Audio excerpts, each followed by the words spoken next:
And the other thing, and exactly to that point in the private sector, because I know we want to talk about proof of life today, right? Mm-hmm. Like, how many times does somebody do that to you when you're never going to get the deal? They only want to know what your terms are because they're price matching. Mm-hmm. They want to make sure they either got a good deal or that, yeah.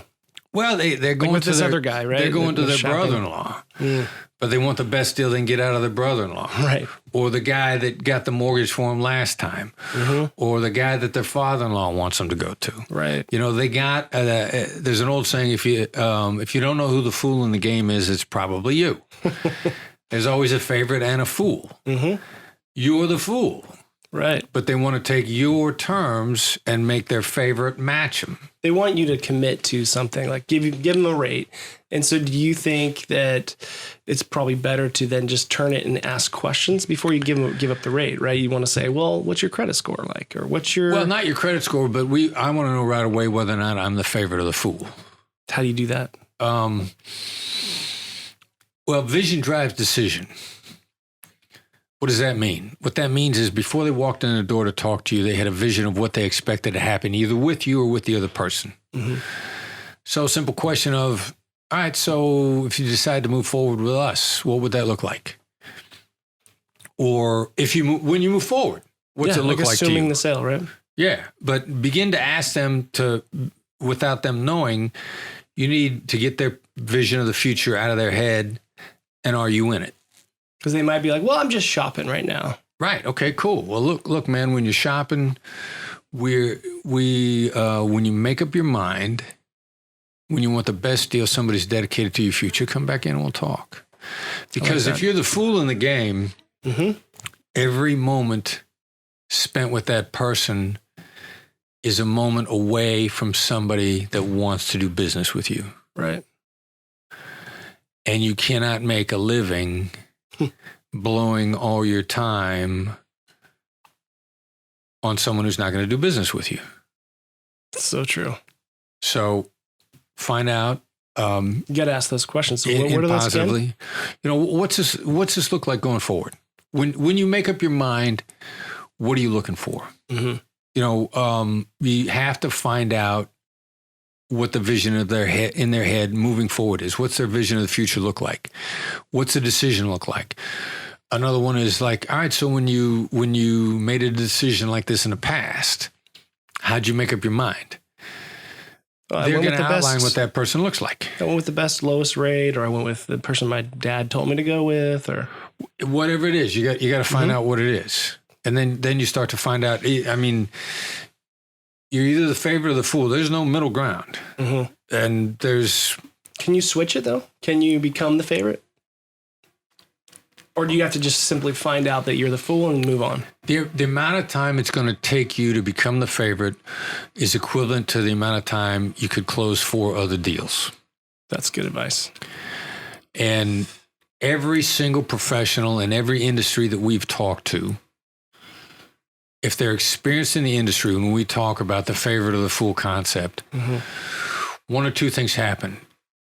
8 times out of 10, their eyes just light up and they're like, holy cow. I've been the fool. I now know every single one of those times when I thought I simply did a bad job. I never had a shot. Or they'll say, you know what? Let me test this out. Or we've asked other questions. We do a lot of stuff in real estate. Coaching a lot of real estate brokers. One broker who's very skeptical, but always willing to listen. We flat out asked her, extremely successful broker. And we said, okay, when you go out on a listing presentation, what's your conversion rate when you just met the people? You had no prior relationship. And she went, really low. What's your conversion rate when you had a prior relationship? Oh, it's astronomical, 80, 90%. Right.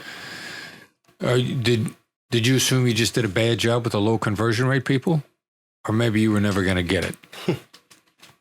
And to her credit and anybody else that's willing to listen, it ain't you that's screwing up. Right. You know, if you don't get the business, everybody wants to blame themselves. I need to do a better job. Right. I need to get better at best practices. I need to make a more persuasive pitch. Or it ain't. You know what? Maybe you never had a shot. Sniffing it out in advance. Maybe actually the adjustment you need to make. so tie that in with proof of life, because that's always interesting, right? So there's ways for you to find out real quick if there's even a negotiation to be had, right? With the proof of life. There's two issues. Is the negotiation to be had, and is it with you? There may be a negotiation. They may not want to make the deal with you.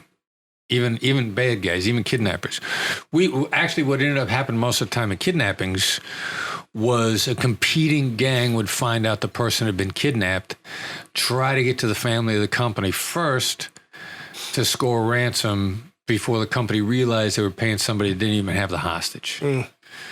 This is there's cross-border fake kidnappings are a real problem.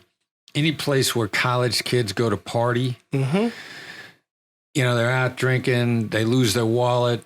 A waiter or a waitress, a bartender, a bouncer finds a wallet. A kid's passed out someplace for 8 to 10 hours.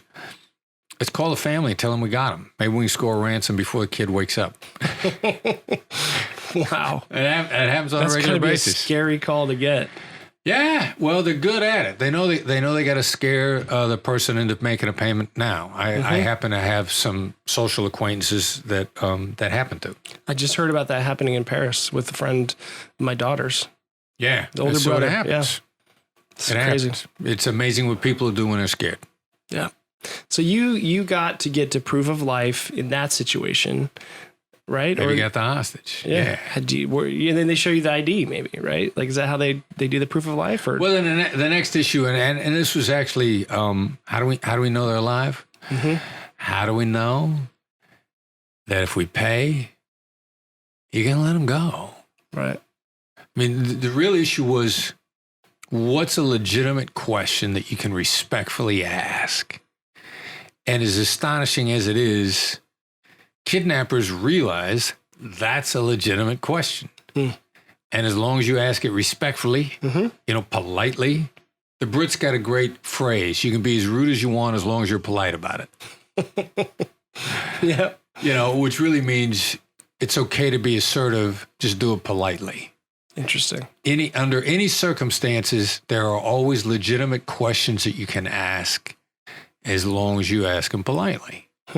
So ask the questions, right, even with kidnappers. How do we know if we pay you, you're going to let little Bobby go? Right. Little Johnny. Yeah. How do you know? What do they usually say? They realize it's a legitimate question.